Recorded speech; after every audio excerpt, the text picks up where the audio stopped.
All right, we've got an actual pause. I just sort of felt it. Here we are. It's great to have you all here. I'm Ed Skloot. Most of you now know me. This is my third year at Duke, and I know most of you, which makes me feel a lot better than makes you feel no me. We have a terrific guest speaker who I will introduce in a moment. But as is our manner and custom, a good thing to do would be to go around the room and just people, if you wouldn't mind, say who you are, where you're from, and one sentence, if you must, about something very important having to do with the subject today. Otherwise, we'll pass. So, Richard Schmalbeck, I'm a professor in the law school. Jacob Harold, I'm a program officer in the Philanthropy program at the William and Florida Foundation in California. I'm a Duke alum, coincidentally in town.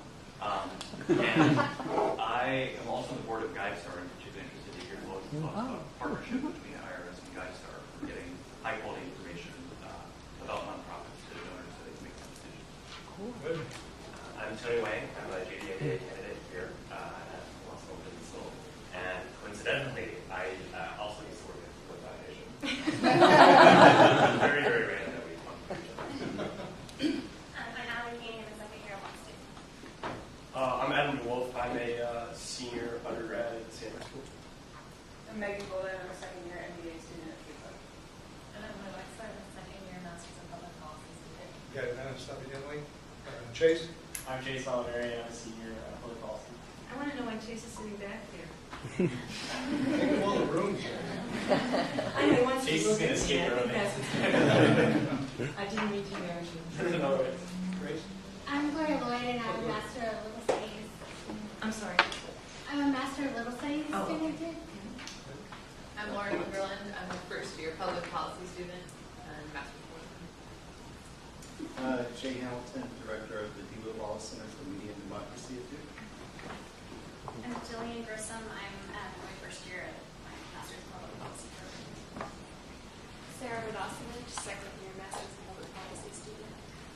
I'm Kristen Goff. I'm an assistant professor here at Stanford, and more relevant for your purposes, I'm Brett Williams' wife. I like the first part. I'm Kate Alport, Director of the Health Research Alliance. It's a national consortium of 50 funders of health research and training, a mix of public charities and private foundations that are all vitally interested in the activities of the tax-exempt division. Are you going to represent all of them here today? I'm going to try. Should I tell you we're vitally interested in all of those organizations as well? Yeah. I'm Ted Fisk. I'm an education writer. I'm Eileen Wilhelm. I'm a philanthropic consultant, and I work with a lot of families around their foundations and their philanthropy. Sharon Ryan, Director of the New Millennium Scholars, a collaboration with Duke, UNC, and NCSU faculty for first-generation and minority students. I'm Nancy Bernstein, and I'm in development at Duke for the Medical Center. I'm Patrick Sable. I'm a second-year Master's in Public Policy student, and I'm also Joel Fleischman's assistant. And he helped us get into the parking garage, too. Yes. It's one of my many glamorous days. I'm David Singleton. I'm one of the attorneys at the university. I'm Sarah Burdick with the Center for Strategic Philanthropy and Civil Society. See, if you were in Washington, you would have just had some acronym that you Well, we wonder why that didn't happen. I'm Jim Phillips. I'm a lawyer in Greensboro with the firm of Brooks Pierce and practice law there. I'm Leslie Lerner. I'm the Executive Director of the Charles Foundation, Private Foundation of North Carolina. And I'm Marty Martin. I'm an attorney practicing in Raleigh, representing nonprofit taxes and businesses. And a longtime friend and co-graduate of mine. Well, welcome to you all. This is Lois Lerner. Lois, as you know, works with, for, and probably controls all of the IRS. She runs the Exempt organizations operation, which fundamentally, many of you know, is the organization that shepherds us in what we tend to do. We C3, C4s, and other Cs that some people will never know what they mean, but there are 26, 28? 29. 29. Okay, so we've got some good number. And I want to welcome you here on behalf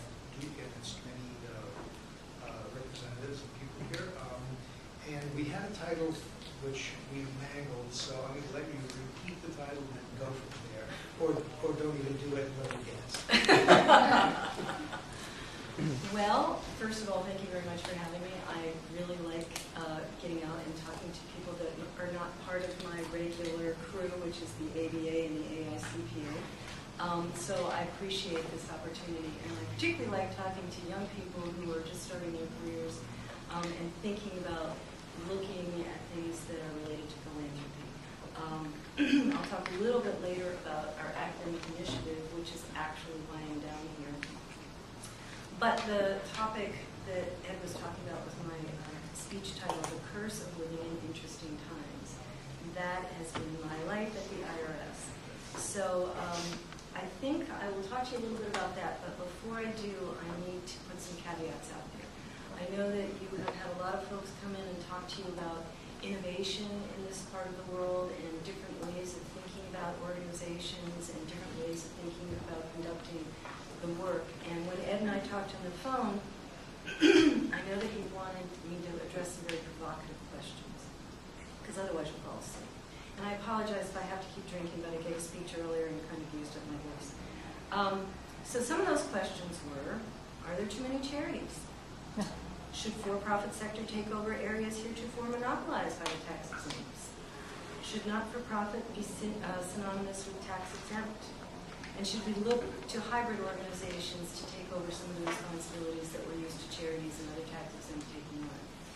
And I will talk about those questions, but the caveat that I have to give you is to describe a little bit about how the government is set up. You think you know. No, I'm sorry. If you don't mind, I'm fine. I work for the Internal Revenue Service, which is part of the Department of Treasury. And the head of the Department of Treasury, the Secretary of Treasury, reports directly to the President. The President appoints that person. The Treasury Department are the policy people. The IRS are the worker bees. We don't speak about policy. So while I can talk to you about issues and about what I see in these various areas and what maybe the pros and cons would be, I'm probably not going to be giving you my opinion of how I think things should end. So that's just, I'm not trying to skirt the issue, I just don't opine on policy. Let's see, where to begin? I guess, and you probably know some of this, but the tax-exempt sector is huge in this country. And Marty embarrassed me this morning. You didn't really, but you have much better figures than I do. My figures. I read your speech. My figures are old, but I'm going to give you some sense of the demographics. He was giving North Carolina figures, and do you have those? Because that would be somewhat interesting. You don't have them with you. Well, 10% of the employment in the state of North Carolina is in the sector. That doesn't include the volunteer impact. Twice as large as the retail, finance, and construction, tourism industries. We're probably somewhere between, and I'm not certain, somewhere between $40 and $90 billion industry in the sector. The latter number coming off of the IRS master list information. So we are huge, and we have grown significantly in the last 8 to 10 years, but not without challenges and problems, many of which Lois may talk about, and which end up ultimately in her desk at a national level. So you can see from Marty's statistics that just in North Carolina, the tax-exempt sector is a huge piece of not only what are we doing to help our community, but the economy, both as an employer and as a business. And that's the piece where I think people are thinking, did you say business, Lois? You're talking about charities. I thought you were talking about charities. Charities are businesses. Now, in my office, you talked about the 29 Cs and many subsections within that. There are different rules for all of the subsections under C. And I won't go into the rules because that's not what we're here for, but you can imagine that I have somewhat of a challenge in front of me when I have tax-exempt organizations that go from a very small local soccer club to a soup kitchen to a very complex and very business-like hospital or college or university. Those are all under my regulatory scheme. And while they may fit into a different subsection. All the ones I just mentioned actually are in the same subsection. So I've got a job getting the word out to very, very complex and sophisticated organizations, all the way down to very, very small, non-complex organizations run by volunteers. Doesn't sound like it's all that hard, but believe me, it's hard, because making sure that everybody understands what it is they're responsible for and what I expect from them, and I use the I, meaning the Director of Exempt Organizations, IRS piece, not Lois, Lerner, is a challenge. Marty also mentioned that growth over the past 8 to 10 years. I came to the IRS in 2001, so that is 9 years ago. Before that, I was not involved in tax-exempt organizations. I was not involved in tax law. So it was relatively new for me, and when I first came, this is where the Persevering Interesting Times comes in, my office, the Exempt Organizations Office, was sort of the backwater of the IRS. In fact, our whole division, which is called Tax Exempt and Government Entities, we don't collect taxes. We don't go out and get money. That's what the IRS does for a living. It collects money. You all know that. You all pay taxes. If you haven't paid, you should. But the Tax Exempt and Government Entities Division oversees all of the organizations that we have determined as a society should not pay taxes. Not only did nobody pay any attention to us, they shuttled us off to a different building. We weren't even in the main IRS building, which, as I just mentioned, is actually a blessing in the long run. But basically, it was the Rodney Dangerfield, we don't get no respect. That was okay for me because I was trying to figure out this huge bureaucracy known as the IRS. I went from a government agency that had a total of 600 people to an organization where I had more than that number of people working directly for me. It was a shock. It is a bureaucracy. But I don't say bureaucracy in the negative sense where people say, oh, the horrible bureaucracy. It's just huge. And so there are rules, and you need to follow those rules, and you need to figure out how to get your business done. So I spent probably the first 2 years just trying to figure out what was going on. And I have some incredibly smart people who work for me. How many people here are left-handed? Okay, those are all the smart ones, guys. Yeah. I am not left-handed. I am married to a left-handed tax lawyer. I have numerous left-handed tax lawyers that work for me, and I am convinced left-handedness really goes a long way. So if you're thinking about what to do afterwards, go into tax law. But I'm kidding aside, I have some very, very smart people who know the minutia of the tax law, which, as you know, is very complex because every election people are talking about changing it and making it less complex. Those people helped bring me along and get me knowledgeable enough so that I could actually know what I was overseeing. Then an interesting thing happened. We had a commissioner, when I first got there, we had Commissioner Rosati, who was tasked with turning the giant ship of the IRS around from, how many of you are familiar with the fact that the IRS was reorganized in 1998? These people are probably not even alive. Thank you. The IRS had a very bad reputation. The press was beating up the IRS, Congress beat up IRS. They totally reorganized the organization and said, you can't be the way you used to be. You provide services to the United States public, and you've got to do that. Commissioner Rosati came in. He really did turn the ship around. By the time I came to the IRS, it was focused on providing service. And I think that he did a darn good job. And people were bending over backwards to provide any customer we had with good service. So that was really great. And I came in at the tail end of his regime. He was followed by a guy named Mark Everson. Commissioner Everson came in and looked around and said, service was really good, but have you guys noticed that while we were providing all that service, a lot of bad things are happening and people are not paying their taxes? We need more enforcement. Now, any of you who ever work for the government will hear this mantra over and over again. Service, enforcement, and depending upon what's going on in the outside world, will swing one way or the other. So Mark Everson came along. He was very enforcement-oriented. He made a big splash.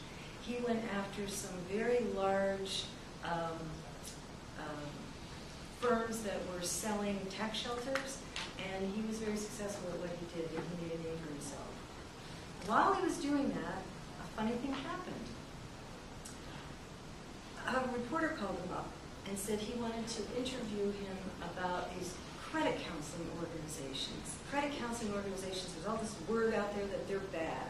The FTC is warning people about them. The states are warning people about them. What's about these credit counseling organizations? My boss had a really important thing to do that day, and he wasn't going to miss the important thing. It was an important thing, but in hindsight, it was way less important than going and meeting with Mark Everson about credit counseling organizations. So he sent me over because credit counseling organizations are organizations that are C3s and that I oversee. So I went over with some of these very, very smart technical experts, and we sat down and we talked to him about credit counseling organizations and the abuse that we were seeing in the sector. These organizations had started out in the 60s and 70s at storefronts. People would walk in and say, no, I can't pay my rent and my electric bill, what do I do here? And they would just go through your bills and figure out what you could do to decrease your spending and get yourself back on track. Pay the doctor $5 a month, and we'll write him a letter, and everything will be fine. And I know the people on this side of the room will not even believe what I'm about to tell them. Nobody had credit cards back then. I could not get a credit card when I got out of law school. No one would give me one. So it was a very different world. Anyway, the world had changed. We were in the boom time. Credit cards were being thrown over the transom to anybody who would catch one. And lots of people were getting in trouble because of that. And we were also in a time where our society was spending. And so everybody wanted everything, and how you got everything was to get credit cards, fill them up, get another one, fill them up. Well, it all comes down to haunt you one day. So these people were going to credit counseling organizations. They had grown from these small, very personal organizations to huge businesses. And some of them, the tax-exempt piece was connected to a taxable corporation. And the same guy that was running the tax-exempt organization was running the taxable organization. So you walk into the credit counseling organization and say, I am in deep debt, I don't know what to do, help me, help me. Well, we can help you, but you need to pay us a fee. How much is that fee? Well, it'll be a percentage of whatever your debt is. This sounds very charitable, don't you think? And once they got the fee from you, they would tell you, they would set you up on a debt management plan. And for every debt management plan that they set you up on, they got money back from the credit card company. So the charity who was supposed to be helping you was getting money from the credit card company. And at the end of the day, after they put you on the debt management plan, they would then turn over all the collection for that to this for-profit organization that was related. So every penny that came into that exempt organization that was tax-free got shunted to the for-profit. So they were doing some pretty fun stuff for the owners of these organizations. Now, one of the criteria for being a tax-exempt C3 organization is that you have to be, you have to be organized, you have to operate as a charity, but you also can't be providing inurement or private benefit, meaning it's for the benefit of the organization and the organization's customers, not for the benefit of any individual. So that was going on. My long way about telling you that Mark Everson jumped on that idea because he saw the tax-exempt sector and the abuse that people could wreak on that sector as the counterpoint to his going after the corporate sector and the tax shelters. Because he was getting some pressure on that. So he was a very smart man. You're going to do this, but you want to balance it out with this. So not only was the tax shelter world a focus of his, but the tax exempt world is also a focus of his. And I have to thank him very much, sort of, because along with attention comes more resources. We got lots more resources from Congress for funding from the IRS, but there's also some, as you know, when you get something, there's always the other side of that, so be careful what you ask for. We were now in the limelight, and every day there was something in the newspaper about the tax-exempt sector and the expectation that the IRS was going to take care of it. So we went from this backwater to this organization that had a very high profile, and we had to go through the transition of getting there. And that was fun, exciting, nerve-wracking, but it has ended up, you asked me when I came in, do you think that the tax exempt EO office is, moving up its profile. Yes, we really have been. But there are high expectations, and with that comes a responsibility on my part. So let me tell you a little bit about what my office does and how we figure out what we're going to do to make sure that the sector is compliant. I should start by saying, while we pointed out a lot of abuse, we got a lot of help from the press doing that, and a lot of help from Congress. My personal view, and what I've seen since I've been in this job, is that the tax exempt sector, for the most part, is a very compliant sector. It's a sector that wants to be compliant. It needs the right information, it needs the right tools. So, my office is broken up into 3 parts. We have a determinations process. Anyone who wants to be a C3 charity has to come in and ask for tax exempt status as a C3. Anyone except a church, which we'll talk about later. So you have to come in, you have to apply, and in that application process we try to do 2 things. A, we try to flesh out whether this is an organization that's really on track of being good and doing charitable work. And B, we try to educate that organization, because this may be the only time we actually have a sit-down face-to-face about the responsibilities of an organization. So that's one part of my staff. Another part of my staff, when you think of the IRS, what's the first word that comes to mind? What does the IRS do? Audits. Audits. You got to do an audit before you can collect. Collection collects. Yeah, audits. So I have a whole office of examiners, auditors, in my examination function, and they do audits. And then we have another piece that is also very important, and it's my customer education and outreach function. When I first came to the office, we had my director of customer education and outreach, Bobby Zarin, who was a fabulous person. I was hoping she would come with me. And I think she had 1 other employee. Now, I've got 900 employees and 1.8 million exempt organizations I oversee, and I had 1 customer education and outreach person. That didn't match up, but Marty can tell you, or anyone who's seen Bobby's work, she can do more than 50 people with very small resources. So we've gotten her a lot more resources, and she does a fine job. So how do I marry all of those pieces in my vision of compliance? Well, we started to realize that doing an audit of an organization didn't really get us very far. The rules in the tax world are, I cannot talk about taxpayer information. So let's just take, for example, that I decide I'm going to audit Marty's firm, which I can't because he doesn't have a tax-exempt organization. Wait a second. What is the name of it? So let's say Marty's got a tax-exempt organization, and I go out and I audit Marty, and I find out this guy has been doing everything wrong. He's taken advantage of this rule and that rule and whatever. But he's still providing some charitable good stuff to the community. I've got a couple of choices. I can revoke his tax exemption, and then Marty gets hurt, but so do the people who've been getting his services. So it's always a balancing from my staff's point of view. Is this an organization that can be saved, or is this an organization that is just so bad, like many of the credit counseling organizations, that we can't trust them to do the right thing? So I audit Marty, we sit down at the end of the audit and we say, Marty, you got to change your ways.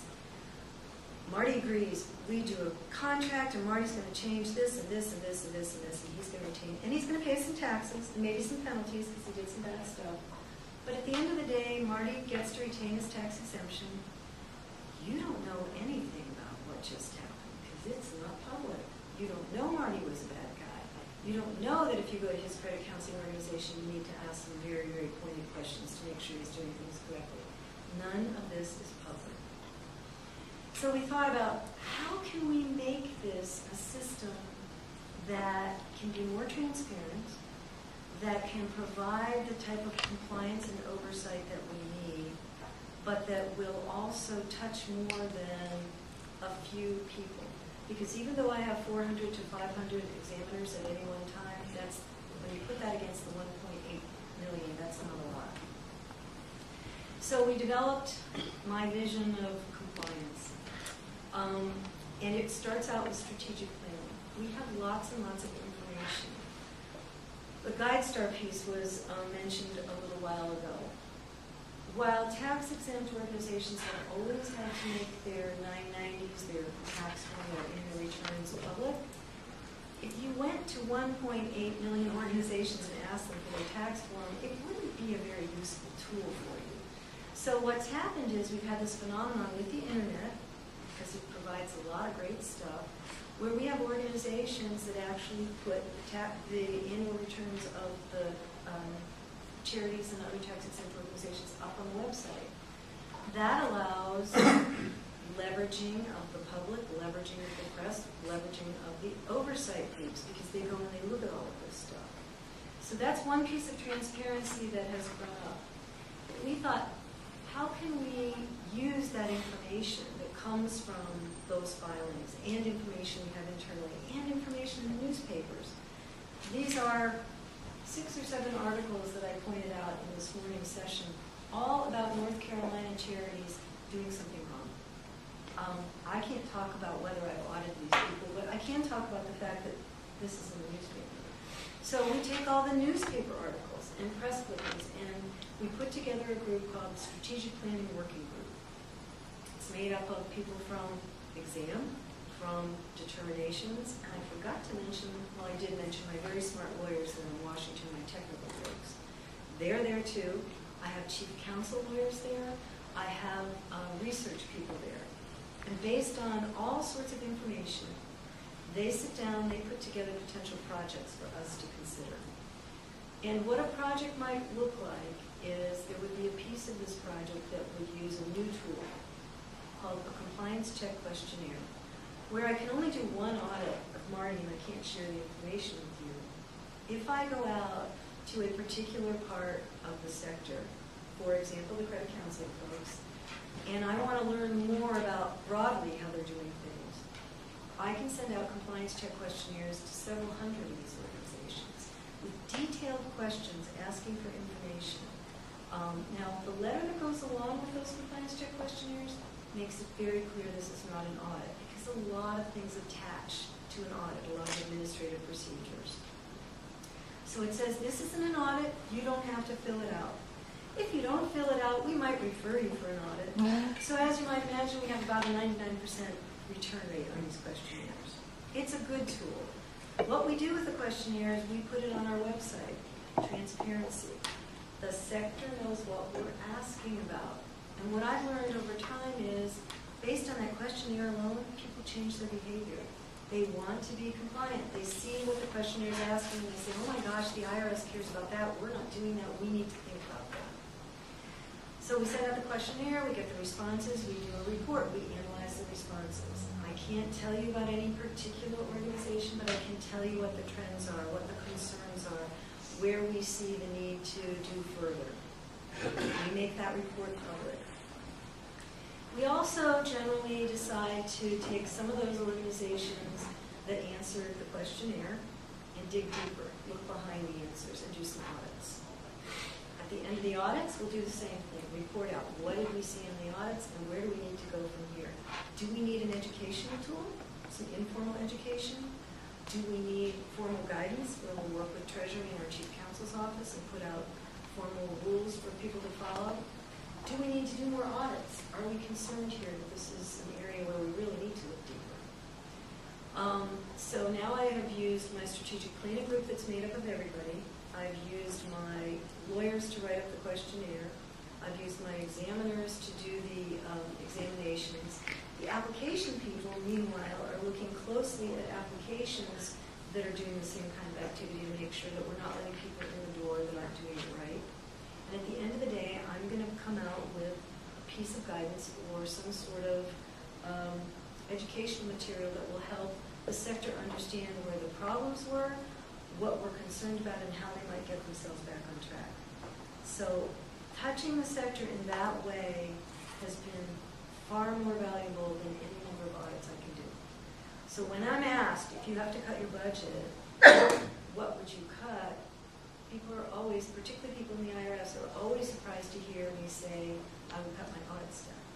because I can still manage my compliance and outreach using this process. Lois, quick question. Just to make the loop, how frequent is it, or is it, that you, IRS, would go back to Marty and Marty's company if you found something that seemed wrong or was wrong? Did I feed you this question? No. Okay, so I went back to Marty and we signed this little contract, and Marty said he was going to be a good guy, and I said, okay, you can go forward and you're good to go. So I've got this other office in my examination function called the Review of Operations, which we affectionately call the ROO. I'm trying to figure out how I can get Kanga in a ROO, but the Review of Operations doesn't do audits either. So what the Review of Operations does is looks at Marty 2 years down the road based on public information about Marty. And the internet is such a wonderful tool because it allows organizations to brag about what they do.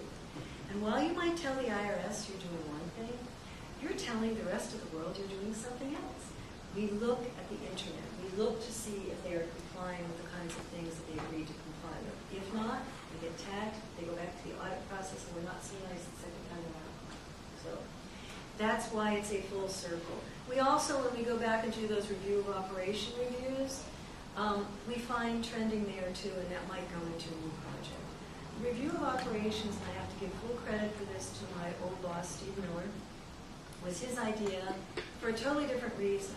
We were getting some pressure from Congress that we needed, after we approved applications, and by the way, I should mention this, since I've been there, every single year, we have gotten between 60 and 80,000 applications for new tax-exempt organizations, most of them C3s.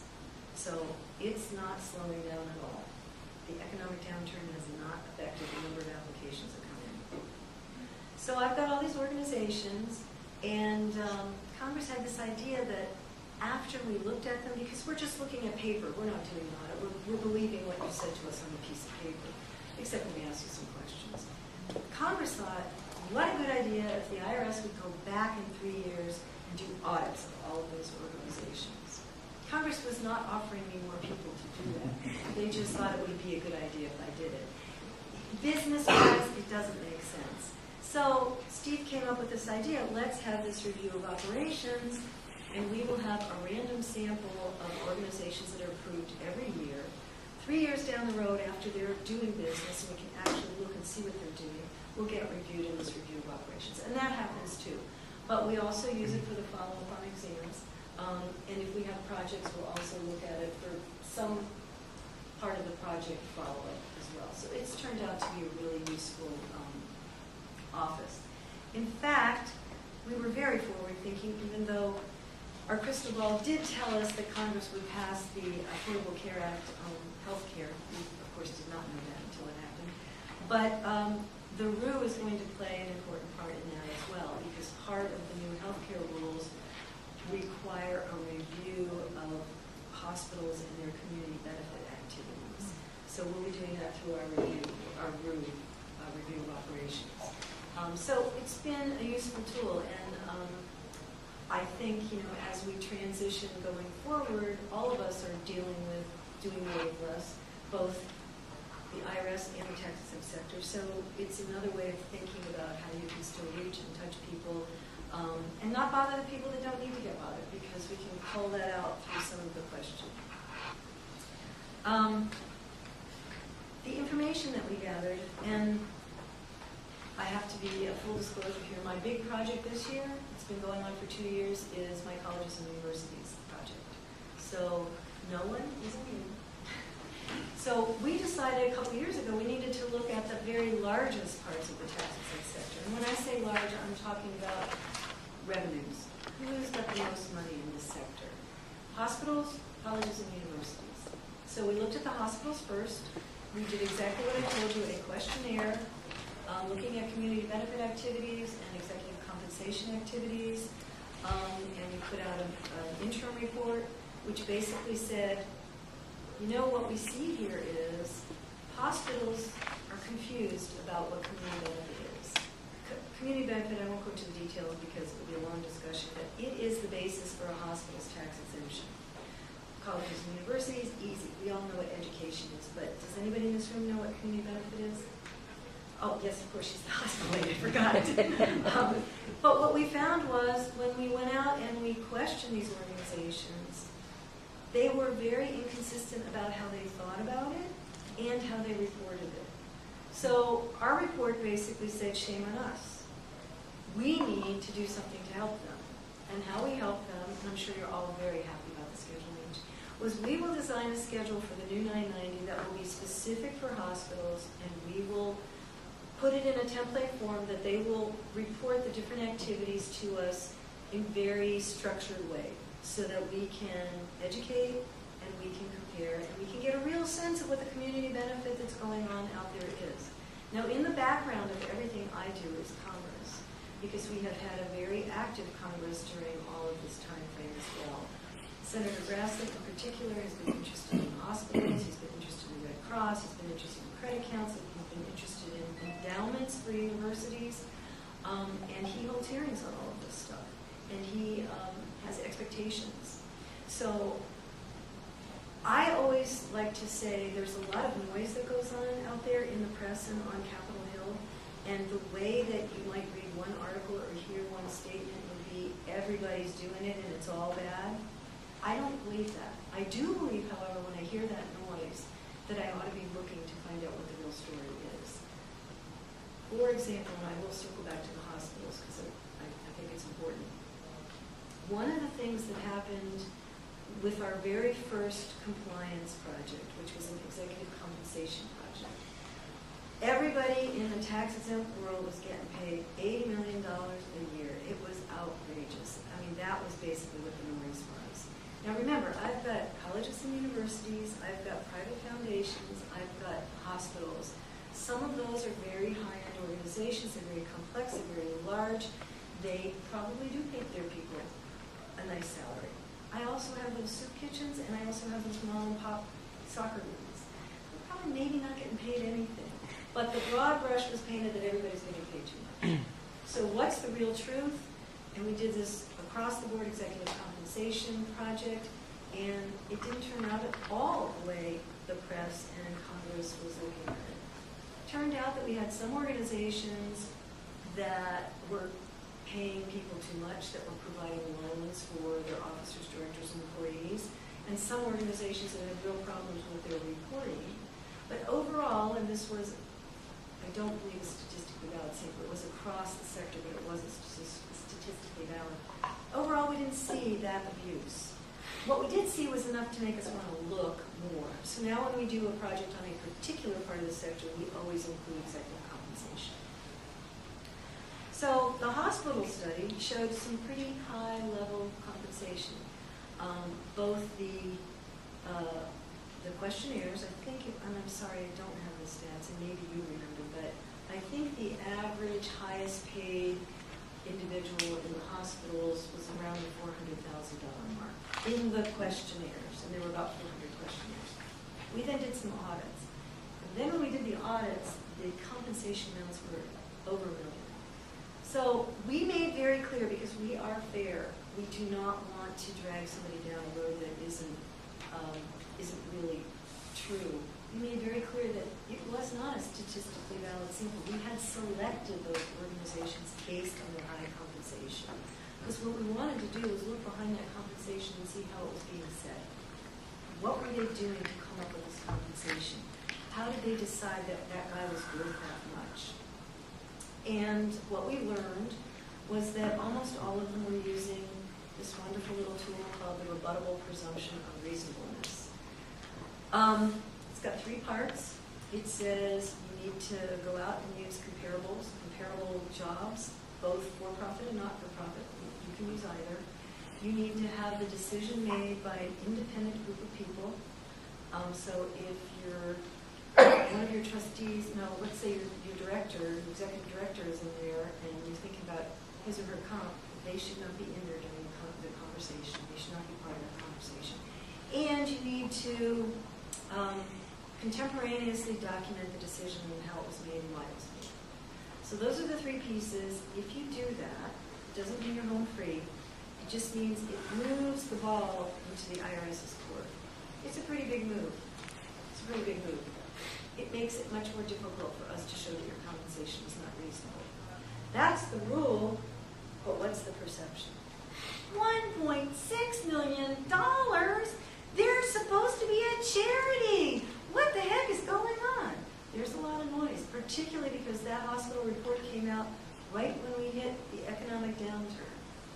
And there was a lot of talk about making for-profit finance corporations look at what they were paying their executives and cut way back.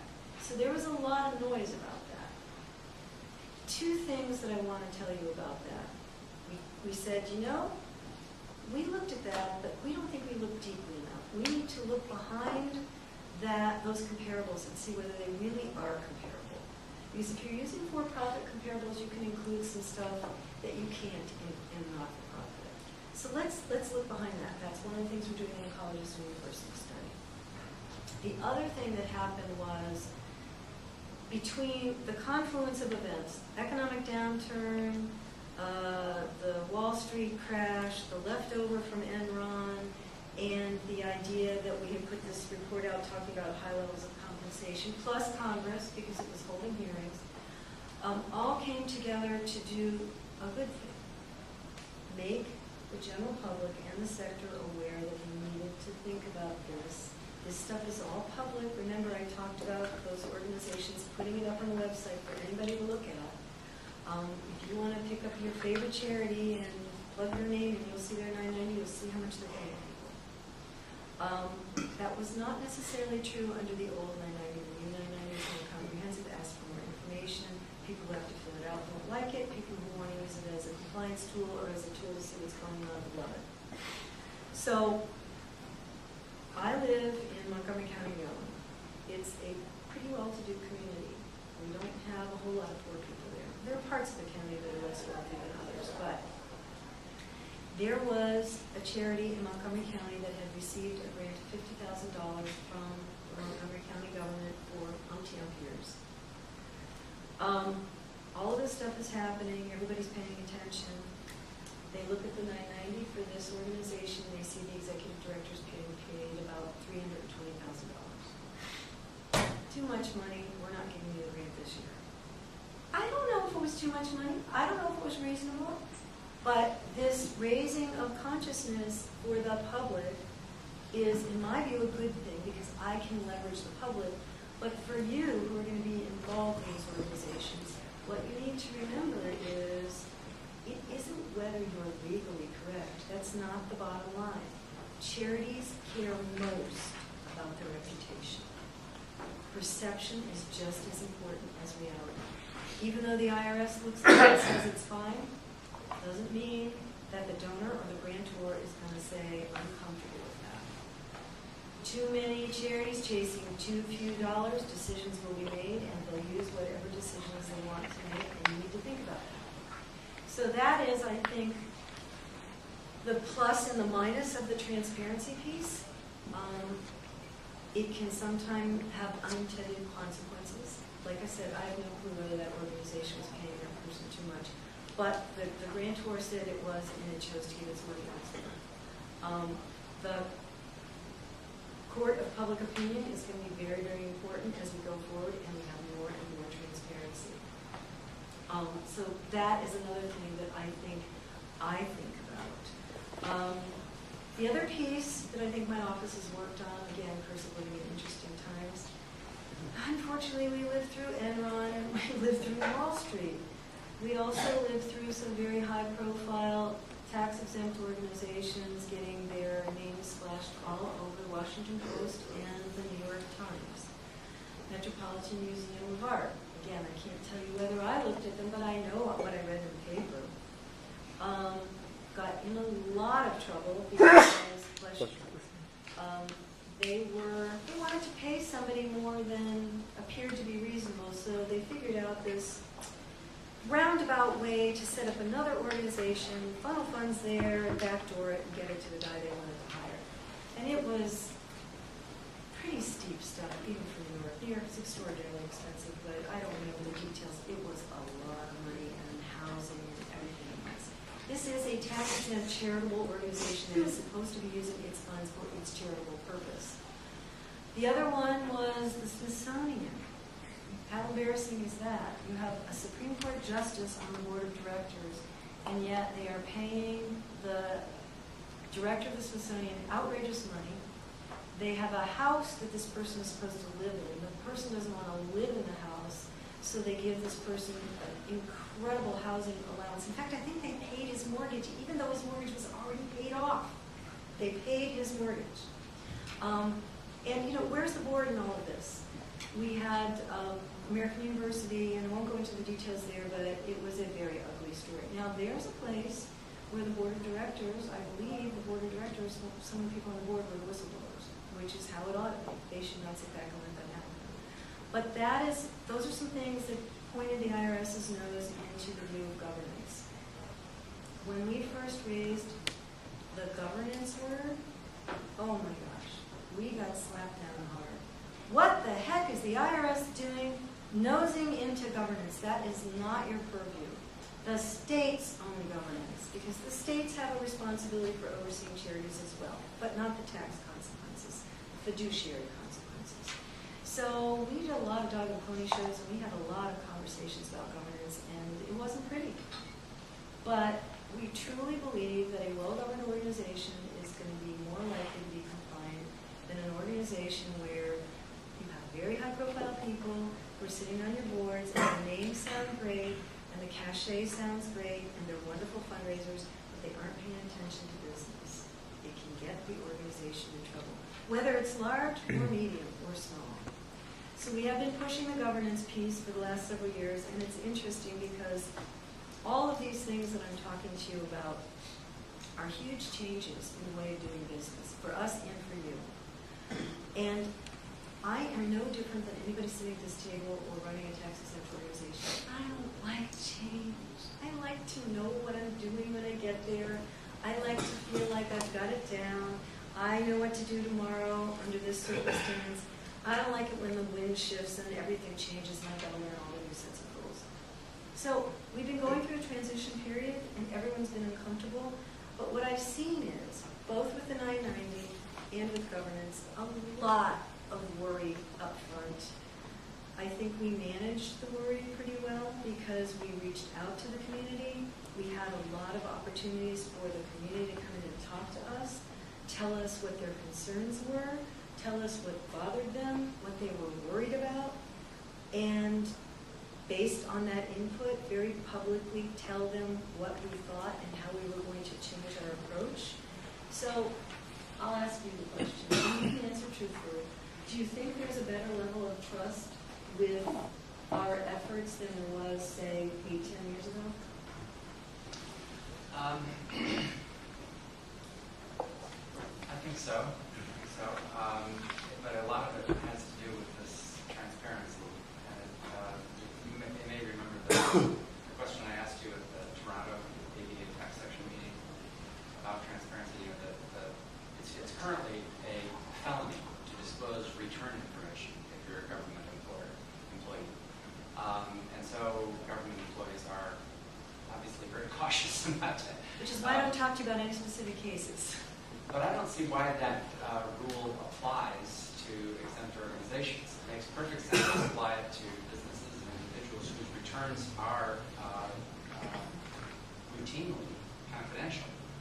In the tax-exempt area, on the contrary, the application for exemption is matter of public record. The 990, the annual return is a matter of public record. There are even statutes designed to push organizations to make those more accessible, to make sure that people have access to it. And in that kind of context, I think the felony on release of return information statute was just overbroad. I don't think they thought through what the implications would be for your organization.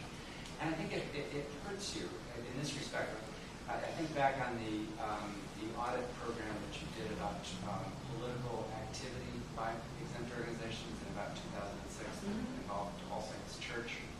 And you were, I thought the IRS got beaten up on that a little bit because people thought that it might be politically motivated. It was during the years when Bush was president, and the one case where the organization chose to go very public with the story was one where it was a liberal church, and I'm very confident, based on what I know about your division, that in fact you were not politically oriented as you were looking at churches across the spectrum. But you couldn't say so. You couldn't really explain who the targets were. You couldn't answer the complaints about the possibility that there was political bias there because you were barred from releasing return information about those examinations. Professor Smollett, what happens with a nonprofit or a charity that has intellectual property or trade secrets? I mean, where some of the things you talk about are clearly, I agree. It seems that's kind of a no-brainer that they should be able to discuss that. But where do you draw the line then? Well, I think the IRS. What I would argue for is that the IRS should be free to disclose some of this information. I'm not arguing that they ought to have no everything judgment right. exactly what they disclose and what they don't. I mean, you have the same problem. Basically, that's my answer. It would be that they should be free to disclose information as long as it's in the public interest to do so, and maybe you could have a procedure that allowed them to disclose to the organization first what it is they propose to disclose to the public, and let the organization object to the things they thought touched on the kinds of things that you're talking about. A couple things. To begin with, I guess my first comment would be there are some very good things about the exempt organizations piece being in the IRS. It gives me a much bigger platform than if I were a separate organization, which some people have talked about. It gives me a lot of clout when the IRS speaks, everyone listens. I've learned that, and sometimes that's good and bad. But sometimes I do wish I could talk about things. Most of the time, I'm glad that I can't. I think that it gives me more freedom to have this kind of conversation, and also more freedom to do what I need to do. When he was talking about this allegation of political bias, I will tell you I've never seen any political anything in the IRS. That's why I said Treasury is a totally different animal than IRS. We are not a political organization, and there are very strict rules that prevent anybody from the White House contacting the IRS about anything. We have to report those folks to our Treasury Inspector General. So the rules are pretty strict. What we did do, though, in that situation, you're right, we couldn't talk about it. But what we could do was refer ourselves, because there were allegations of impropriety about us. We referred ourselves, and the commissioner of the IRS did it, to the Treasury Inspector General for an audit and review. And the Treasury Inspector General, his reports are public. So they came in, what they looked at is, what's this program all about? What are the processes? How do they select the organizations they're going to examine? What is the setup? How are people trained? All of the above. And at the end of the day, that report came out very loud and clear that there was nothing political about the decision-making, about who was going to be audited, or how the audits were selected. Might have been a different argument if I could have spoken to it, but I actually think at the end of the day, we would have become the political pawn, and that's not where we want to be. So I understand what you're saying, because sometimes I feel like I could, but at the end of the day, I think that one turned out quite well, and everybody backed off. Congress backed off, both sides of the political spectrum backed off, and this was out there for the public to see that the IRS is not doing this for bad reasons. So it did work, maybe not in the best way. One other piece for those of you who don't live in this world.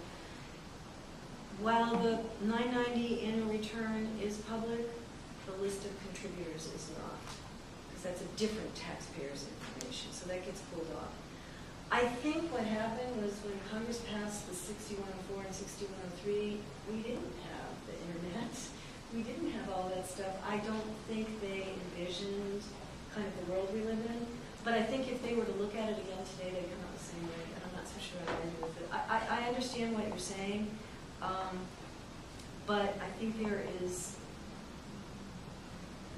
the place where I actually see, and this is me, Lois, when I'm talking as an individual, not as the director of the IRS, the place that I see where there could be more transparency is that agreement that I have with Marty about what he ought to do to get back on board.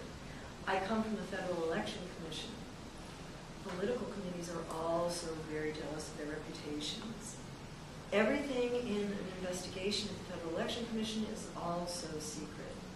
At the end of the day, though, if you find a violation, the political committee signs an agreement, called a conciliation agreement, with the Federal Election Commission, lays out what the facts were, lays out whether there's a civil penalty or what the remedy is, and that's public. And I was used to that, and so when I came to the IRS and learned that you could have that kind of an agreement with an organization, but it wasn't public, that was a surprise to me. Just a very brief response to that. I think it's true that the Inspector General can do a lot to sort of take the heat off the IRS, but not quickly.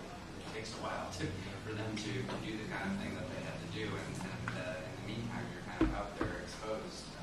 But it's also true, and I think actually the more important aspect of this is not whether the inability of the IRS to defend itself hurts the IRS. It's that you have a lot of information about bad exempt organizations that the world should have. That's true. And it doesn't have it, and it can't have it as long as you can't talk about it.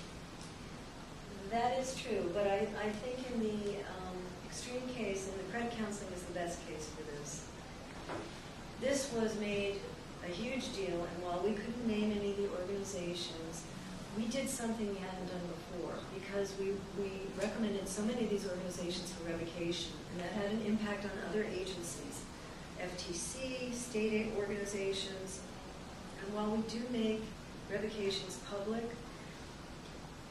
excuse me, it wasn't in a very accessible way. Again, the Federal Register, the CCH, I don't know where they put it, the IRB, I guess it is, Internal Revenue Bulletin, I'm sure you all get that delivered to your home. So we decided when we were talking to A couple of us do. not all. When we were talking to the Department of Justice, and just because they're the Department of Justice, we can't share with them either. When we were talking to the bankruptcy trustee, when we were talking to the FTC, all of these organizations needed that information, and I couldn't share it. So what we did was we started our own, on our website, a list of revocations. It's electronic. And we just put them on there and we said, look at that, look at that. And, you know, we can't say anything about them, but they need to look. So that was a little bit of a way to get the information out. Now, Congress, in its infinite wisdom, did two things. It recognized that what the IRS was doing with the credit counseling organizations was absolutely on target and correct. Congress rarely recognizes that. But I have to brag about this one because they took our program and they folded it into a new law for what it takes to be a tax-exempt credit counseling organization. Tightened it all up. Very, very useful. At the very same time they tightened that up, different piece of Congress passed a law that said if you want to go into bankruptcy, before you go into bankruptcy, you have to go to a credit counseling organization. So the bankruptcy trustee was responsible for overseeing which organizations could be these credit counselors for the bankruptcy process. So what did they want to do? Oh, if it's a C3, it's in. The IRS has already looked at them. And that's where you run into the problem, because the IRS looked at them when they got their tax exemption. That was 6 years ago. The IRS may very well be auditing them and getting ready to revoke them right now, but I can't tell you that. But we worked it out. What we said to the trustees were, if these people have to apply to you and they have to get certified to you, here's some things you want to ask them. You also want to get a waiver from them so that you can talk to the IRS about what's going on. So all in all, I don't really think that it is impacting us in a way that is really harming my program. I think the piece you're talking about is, should the public know? And here's the problem with that. Remember I told you that Marty was doing some things that were kind of squirrely? But at the end of the day, He saw the light, he paid the taxes, he changed his entire program, and he's still going forward. And he's also applied for a grant with this organization over here. He's a perfectly good C3 organization, but I figure if he had a black mark 4 years ago, they probably would pass him over and give the money to someplace else. So I don't know. I think it's a weighing and balancing. I think there's some very good things about making it all open and letting people know what's going on. I think there are also some transitions we may need to make the sector feel more comfortable. Lois, let me jump in. Please Take a do, piece and let from- people ask me Yeah, questions. now, 'Cause- let's open it up and, get ready with your many questions you may have. But you said you would touch on, which you did, issue of religion and taxes. And religion and organized religion, non-organized religion, whatever. In our class, we learned that there are very large numbers of, perhaps half the religious institutions in the country don't file at all, and they don't have to file. Right. So, how do you, as representative of the IRS, get your arms around institutions that are sort of nonprofit or C3 or C something, but sort of not? And fascinating story in the paper today about the mega church in California that just went bankrupt. What was it? The Crystal Cathedral? The Crystal Cathedral in 10,000 members paying for $50 million bankruptcy issue, etc. So how does your operation deal with what is ethical, religious, political, blah, blah, blah, blah, real estate, zoning, just keeps on going? What do you do? Okay. I actually was asked a similar question earlier today. We have made some choices in this country as a culture, as a country. One of them is that we're going to support charitable work through this gift of tax exemption. So we're paying for that. We've all decided collectively that's a good idea. We've also decided collectively that religious freedom is a really important thing, and freedom of worship is a really important thing. We've got some history here. We all came originally over from England, and what was the reason? They wanted religious freedom because they were getting beaten up because they were the wrong church. They did the same thing to other people when they got here, but it was the idea that you should be able to worship as you please. So we've got a long tradition about government separating itself from churches, separation of church and state. And when I was in England last year, I was asked about how I deal with churches that are maybe not following certain rules that they have, that they are requiring for charitable status. I said, it's really easy. We've got this like separation between church and state thing. We come at it a different way. So I don't have the issues they had. But it's not easy because collectively we've decided that we are going to keep this separation. That also means that we look at churches in a different way and that they have some come up and I say, you're a church. Go. You don't have my requirement. I often also have organizations that come in and want church status and I'll say, you know, you're a C3 charity, but you don't meet the church stuff. So you are a C3, you're tax exempt, but you have a filing requirement. How much do your students know about what we just completed, which is Congress changed the law and required everybody to file. They didn't used to have to file, and so a lot of organizations would lose their status because they didn't file. Well, we haven't talked much about it. So Okay. Judy, you could mention this. Well, it relates to the churches because 3 years ago, Congress said small organizations that never used to have to file, you now have to file a very short 8-question form. And everybody else, if you don't file for 3 years in a row, you automatically lose your tax exemption. IRS doesn't do that, the law does that. So we just came upon the first 3-year period. And what we learned was a whole lot of organizations didn't know this because they had come in 8-10 years ago. They had never filed anything because they didn't have to, and they didn't update their addresses. So when we sent them letters telling them about the new rules, they didn't get the letters. So I won't go into all the details, but we provided some relief for that. And one of the things we did to provide the relief was put up a list of at-risk organizations. Organizations on my files with a filing requirement that haven't filed for at least 2 years and have an upcoming filing date. There are a lot of churches on that list. There are a lot of church-related organizations on that list. Why? I don't exactly know, but I have some ideas. One is organizations came in, they didn't get church status, they got C3 status, they had a filing requirement. 3 years later, they said, I'm a church. I don't have to file with the IRS anymore. Didn't used to matter because nothing would happen. Now it matters. Now they will be placed on a list of organizations that are revoked. So that's the application piece.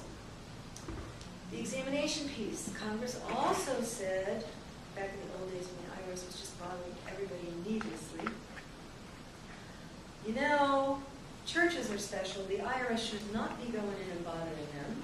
They shouldn't be able to go in year after year and bother them. Some of you may remember back, I don't even know when it was, probably in the 80s, there were some very famous televangelists, and there were all sorts of things that came out of that. So Congress passed a law that said, it's section 7611 of the code, if the IRS wants to audit a church, it can't. First, it has to do something different. It has to do what we call an inquiry. An inquiry is basically a letter to the church saying, we hear all this stuff is going on. Can you get back to us and let us know if we should be worried? That has to get signed off on at a very high level at the IRS. It's not like our regular exams that just can be opened up. Our exam function has to go up the chain. And in fact, the regulations are still in flux there, but we've just raised it up right now. The proposed regulations is IRS things. If you go out to that church and you do that inquiry, and at the end of the inquiry, and it's not an audit, you can't go look at their books and records, it's questions. If at the end of that you still think there's a problem, then you have to write a much more detailed report and have it go up the chain and get signed off not only by me, but by our chief counsel's office before you can go and do an audit. You also have to complete that audit within a certain time period, because that's what Congress said we should do. And unlike any other organization, if I complete an audit of a church and I want to do another audit 2 years later, I can, but it's extraordinarily difficult because Congress put a 5-year time frame. So those are the things that make it very difficult for me to oversee the church community. Having said that, a lot of churches recognize that I have something else to offer, so they do come in and they do report to me. And that's that transparency piece. If you come in and you get a C3 status, you get your name on the magic publication 78. Publication 78 is the publication that tells you which organizations you can make a contribution to and take a tax deduction for. You could do that for any church. You might, unless it was a mainstream church, you might be putting yourself in some jeopardy. But in this world of transparency and electronic activity, what has happened is large grant makers, they don't care whether you tell them you're a church. They don't care what letter you have from the IRS. If you're not on Pub 78, they will not give you a grant. So I do have lots of churches that come in and that do report. We also rely on the leverage of the public. They know things are going on. You talked about the Political Activities Compliance Initiative. Many complaints came in from the public. I didn't know ministers weren't allowed to tell me who to vote for from the pulpit. I know now, and my minister's doing it. We have a complaint process, so we can get things in through that process. We still have to go through that 7611 process, but we do find things out. But bottom line is it's set up that way. That's the congressional scheme. That's the scheme that's there, and I have to live within it, so I do the best I can within that scheme. So I have a Kango to go with your group. Oh, good. The Center for Analysis of Nonprofit Government or Governance and Accountability. And what I mean by that is to what degree do you see a responsibility or a role for going beyond compliance to learning? And a lot of people use the data that the IRS gathers to help learn how to be a more effective organization. I can imagine a homeless shelter in Kansas City looking at homeless shelters in similar size cities and saying, they're all growing faster than we are. What are we doing wrong? We learn something from that. How do you think about that role that I don't think you intended necessarily, but something that's flown out of all this information that you gathered? So it's really a question of selective learning. Well, you have to go back and remember who I am, even though I don't look like it or sound like it, I am the tax man. That's what the IRS does. Our job is to make sure people are in compliance with the tax laws. And actually what you're saying is very interesting because as our star has risen, as we have taken on more of this, and as the state regulators have come on more hard times and not have as many resources, we have become sort of this primary focus. People forget what our job really is. In some ways, there's a lot of screaming and yelling, IRS, you shouldn't stick your nose in there. But I get it on the other side, IRS, why aren't you taking care of that? So I think we're still going through a transition. I'm not sure where it's all going to land. I think it's great that we provide information that others can take on and share. And you've made a different point. And I'll make my pitch here because I think we have some very high-end organization representatives here. And people I was talking to this morning, they aren't high-end representatives. They are from small and mid-sized CEOs just struggling to get by and to run those soup kitchens and to do the day-to-day charity work that goes on in our towns. I think the high-end organizations owe a duty, and this is Lois Lerner talking as Lois Lerner, not the IRS. I think they owe a duty to provide some support and reach down to the organizations that are not as fortunate to help the sector stay vibrant. They need your help. You guys have the tools, you have the resources.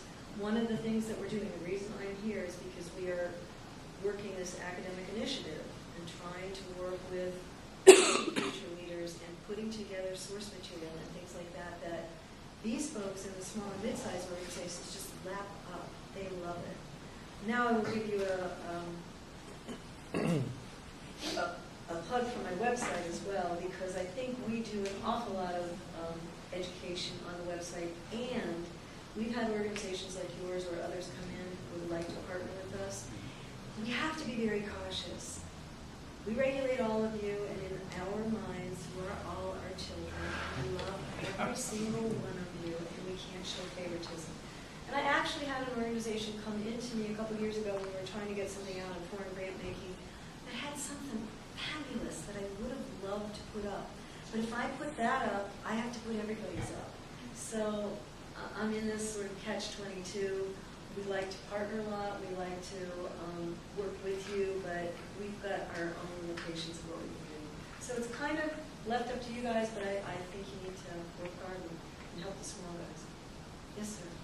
Has there been any evolution in the way you think about unrelated business income of universities or other institutions? That's actually a really good question, because that's one of the reasons that we are looking at unrelated business income in this colleges and universities project. I think it's been a long time since we actually focused on unrelated business income. And what I always say is, if you wait too long in this world, in any world, what used to work, what used to make sense, doesn't make sense anymore because the world has changed. So what we have seen in the world of unrelated business income since I've been at the IRS is very little. We have some organizations that file 990Ts, which is the tax form they have to pay the tax on, but almost none of them end up paying any unrelated business income tax. So we thought that was kind of interesting, and we want to know how that works. It might be perfectly fine, because it can work that way. So one of the things we're focusing on in the colleges and university study is relationships between the college and university and related organizations and unrelated organizations, and how the maximization occurs with somehow the taxable part always ends up with the tax exempt organization, and the credit part ends up with the taxable organization. We're looking at it. I think we'll have a lot to say about that in the report, but I can't opine on it now because we haven't finished the exams yet. Let me just add here, a distinguished colleague of ours, Charles Clotfelter, who frequently comes, but couldn't come today, has just published a book on essentially asking the question, why don't you see athletics mission statements of universities? And has done a very deep dive into issues, some of which have to do with UBTI, and has come up with some apparently very remarkable conclusions, which are shattering to the myth that athletics are no good, you should get rid of them all, et cetera, et cetera. And I can get you a citation. I'd like to see that. He's a super scholar. And he can really do the job. One of the things we did on our questionnaire to colleges and universities, which was kind of just fun, was in all the other questionnaires we asked about the highest paid executive. We also asked about the highest paid non-executive.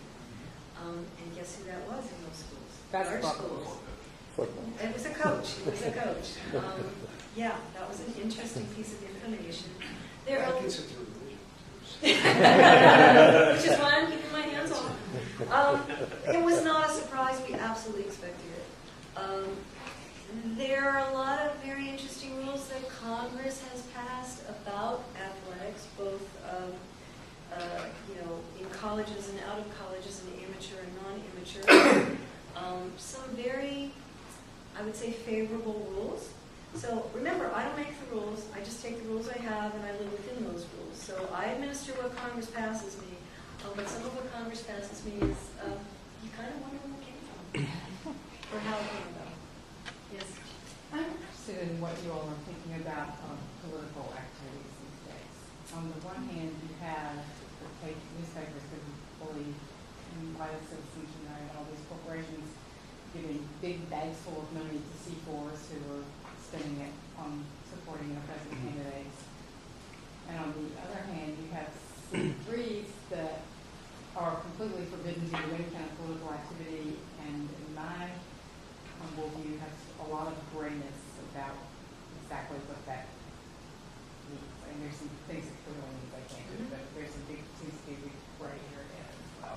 You put everything on the head. I started my career after Watergate, and the Federal Election Commission was a result of Watergate because they were carrying big bags of money and taking them to the Democratic National Committee and to the Republican Committee.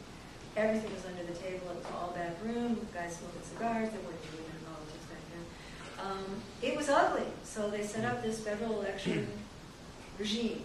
And I worked there for over 20 years, and as the years went by, they chipped away at all of that, all of that, all of that. The IRS has a piece of that. The IRS has a very small piece of that, and that's where I think people are confused right now. The IRS provides tax exemption for any organization that is involved in political activity. So people talk about FEC filers and IRS filers. They're all 527s. If you're a political committee, whether you be a party committee, a candidate committee, a PAC, any of those political committees that were involved in straightforward political activity, they're all 527s, and they all belong to me for the tax exemption piece only. We also have the C's, 3s, 4s, 5s, and 6s that Congress has set up with different regimes about what they can do and not do. The C3s, remember, if you give a contribution to a C3, you get a tax deduction. So if we allowed C3s to fund any kind of political activity, it would basically be the government subsidizing political activity. And since the government doesn't do that, that's why C3s can't, they have a prohibition against political activities. C4s, 5s, and 6s, they get contributions, but you can't take a deduction unless in very unusual cases as a business deduction. But so Congress said, yeah, they can do some political activity and they can do some lobbying activity. And if you think the idea of what a C3 does, whether it's political or not, is great, you ought to look at what people think about lobbying and political activity. People are very confused. What's lobbying, what's political activity? And I could do 3 days worth on this one, but I won't go there. I agree with you, everything is very gray. And what happened last year was the Supreme Court, although the law kept getting chipped away in the federal election arena, the Supreme Court dealt it a huge blow, overturning a 100-year-old precedent that said basically corporations couldn't give directly in political campaigns. And everyone is up in arms because they don't like it. The Federal Election Commission can't do anything about it. They want the IRS to fix the problem. The IRS laws are not set up to fix the problem. C4s can do straight political activity. They can go out and pay for an ad that says, vote for Joe Blow. That's something they can do as long as their primary activity is their C4 activity, which is social welfare.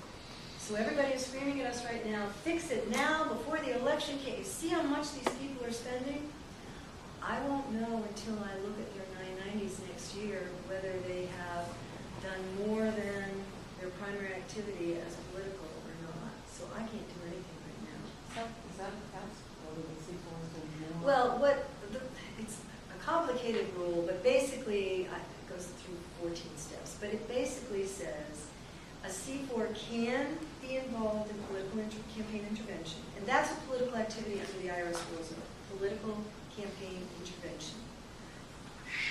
So they can be involved in that so long as it's not their primary activity. How do I get to primary activity? I look at all the facts and circumstances, everything they did, and I won't know that until I see their 990.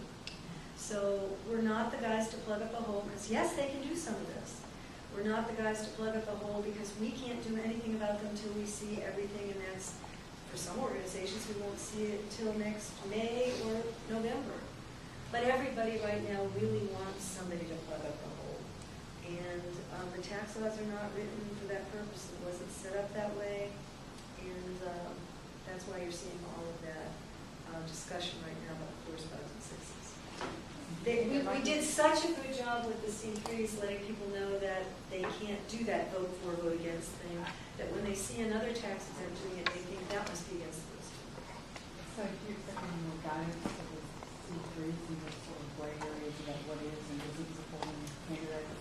We have a revenue ruling that's actually a C4 revenue ruling, but it applies to C3s as well. I think there are 10. I'm sorry, I don't know the number. I'll try and get it and see if people can pass it off to you, or maybe it was a 2009 revenue ruling where I think we took 10 or 11 scenarios and weighed the factors. It shows you how we think about the facts and circumstances. The one thing I love about my job is there is almost nothing that's black and white, which is why I love to do it, because it's interesting. But it is frustrating for you on the outside to try to figure it out, as it is for my guys on the inside. So one factor could change the whole picture. Someone asked a question this morning, and my staff was over doing this conference. Asked a question, and my staff person was answering, and I said, I really don't want to do this, but I have to raise my hand because this woman's going to get confused. The example he gave is correct, and the way he described it was correct, but a small change in the facts would change the whole answer, and I know that because we actually had a court case where one tiny factor was different, and it changed the whole view. So the only thing I will tell you is we understand the grayness. If you guys are trying to do it right, we're not going to kill you. We just aren't. So look at what we've got out there. Look at the cases that are out there. Try and do your best, and it's probably going to turn out okay. Nobody else in the IRS says that. That's the only part of this I wrote down. Well, except him, because he's in private practice. Yeah, so you've mentioned, thank you, by the way, this is really interesting. As a political scientist, I'm really always interested in how government agencies operate. How the sausage is made. Exactly. So you've mentioned several big projects that you've done, one on colleges, one on hospitals, one on credit counseling. And I wondered what criteria you use to select what sort of these strategic projects are going to be, and if you can talk about what might be coming next. Well, actually, the political activities compliance initiative was another big one. That was 3 different election cycles that we did that. I think it's a combination of things. As I said, these people that are on the strategic planning working group, they're actually getting data from lots of sources. The 990 provides just a ton of data, especially the new 990, although we haven't really been using that until this year because it's only just recently we have 1 year's worth of data. The newspaper articles, we get information from our guys that are doing the audits, trending, what are you seeing, what are the problems you're having, what would you like to have some more information about to help you in your day-to-day work, and the application folks. We have a program in our application function called Touch and Go. I don't know where we come up with these names. We call it the TAG program.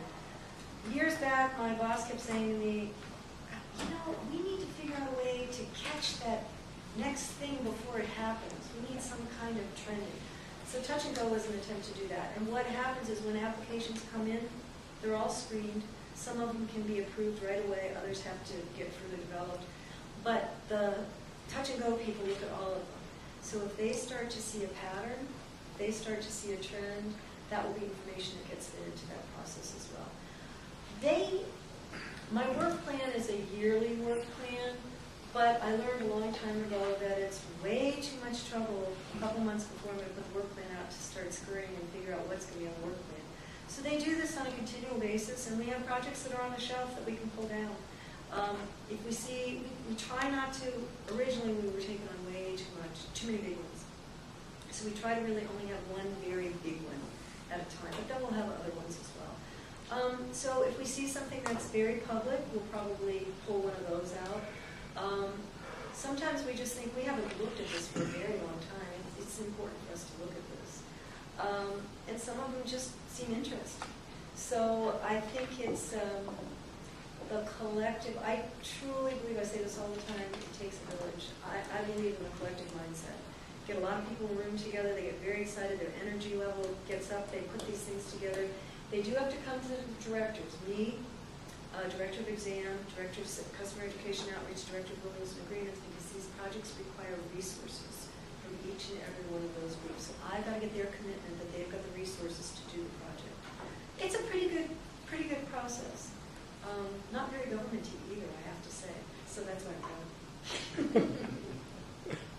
Let's do one more. Is there a final wrap-up question? Jim. Jay. Suppose there was uncertainty about interpretation of particular rules. You stressed that you take orders from the Treasury and Congress, but is there a way for the public to signal to you the uncertainty, to ask you to spell it out, and how does that work? Absolutely. This is part of what I do. I go out and talk to people all the time. We have regular meetings at least twice a year. We have the ABA and the AICPA come in. With this hospital stuff, we have had 3 different hospital trade associations come in. They also worked with us on the 990 when we were figuring out the schedule H. We learned a long time ago, we know the inside stuff, we don't know the outside stuff. So we bring them in, we ask people to make comments. We have a mailbox, an email box for the 990 where that'll be open forever. Give us your comments on the form, give us your comments on the instructions. One piece that came up right away with that was the Schedule O on the 990. Every single organization that files a full 990 has to file a Schedule O, but it wasn't really clear. So we started getting comments on that, and we were looking at the Schedule O rates early on in the filing process. Only about 64% of the organizations were doing it. So we quickly put things out on our website, frequently asked questions. We have an e-newsletter that we send to people that sign up for it. We got that information out. And at the end of the year, I think we're up to like 98%. So, yeah, we take a lot of information in from the community. We do not rely on what because when Congress passes something down, it's a done deal. You IRS, you got to do this. But I think we are very user-friendly. And one of the things that we're struggling with, I get a lot of information from the high-end organizations. We have a pretty good relationship. You all have your umbrella groups. You have ability to talk to us, but we do struggle with trying to get that same kind of input from mid-sized and smaller organizations. So if you've got ideas about how we can do that, I'm open to them. Okay. So here's a softball question at the end. Sort of. Wait, Bernard. Actually, her political activity was the hard. If you go and look at the information and papers and textbooks about, so how many nonprofits are there anyway? The number will run from, let's say, 1.1 million to 1.8 million. And people seem to be at liberty to pick almost anything in between, throw it on the page, and people will cite it. Now, that must be, like the basic data, and it's just no place. How, I have thoughts of how it happens, but what does one do to straighten out the most simple, but perhaps obscure question you get there? Congress already did that. Congress said everybody's got to file, and if you don't file, you're revoked and you're not on my files anymore. Part of the problem with these numbers is I've got this really old information. I have no clue how much of it is right and how much of it isn't. The other piece, though, the churches, we estimate 350 to 500,000 of those. I don't know. I'm never going to know that. But on my files, this new law that is going to have these organizations fall off, and we'll start putting those names up after the beginning of the year. That's going to clean out my master file. And mistakenly, because now every organization that's tax exempt is required to file every year, and if they don't for 3 years, they're going to fall off. And they're in the wrong spot. Yeah, yeah. So So self-correct. it will, and I don't always agree with everything that Congress hands me, but I think this was very good. Talk about transparency and accountability. You've got organizations that have been out there for 10 or 15 years, and we have no clue what they're doing. That's not good. That's not good. So I think it's a great thing for me because I know who they are, and I can provide education or do compliance efforts. It's good for you because you have a better sense of who's in and who's out when people are coming and asking you for money, or for your personal life when you want to contribute. It's kind of nice to know the organization's been to the IRS and you've looked at it. And then you might want to go over and look at a GuideStar or a foundation center that posts these 990s on the web. They're actually kind of interesting. I was applying for a job and I did with the NEO, and I decided, oh, I better look at the 990. And after I looked at the 990, I decided not to apply for the job. So, it is very, very interesting. I want to thank you because this has been a very, very good opportunity for me. I've heard a lot of things that I will take back and feed into our process as well. I have your names, I have your addresses. No. In terms of our thinking process, I never want it to get boring. My job is not to make you happy, but it's also not to make you miserable. And I think if we can work together to try and make this sector compliant, the reputation piece takes care of itself. The public is still interested in supporting you even during hard times. Maybe they can't give as much, but they still give. And we are still the envy of the world because we have the most vibrant sector that there is. And we also like the idea, we as a culture, that people aren't handing their money over to the government because they don't trust their government to do what needs to be done. They'd rather hand it over to their neighbors.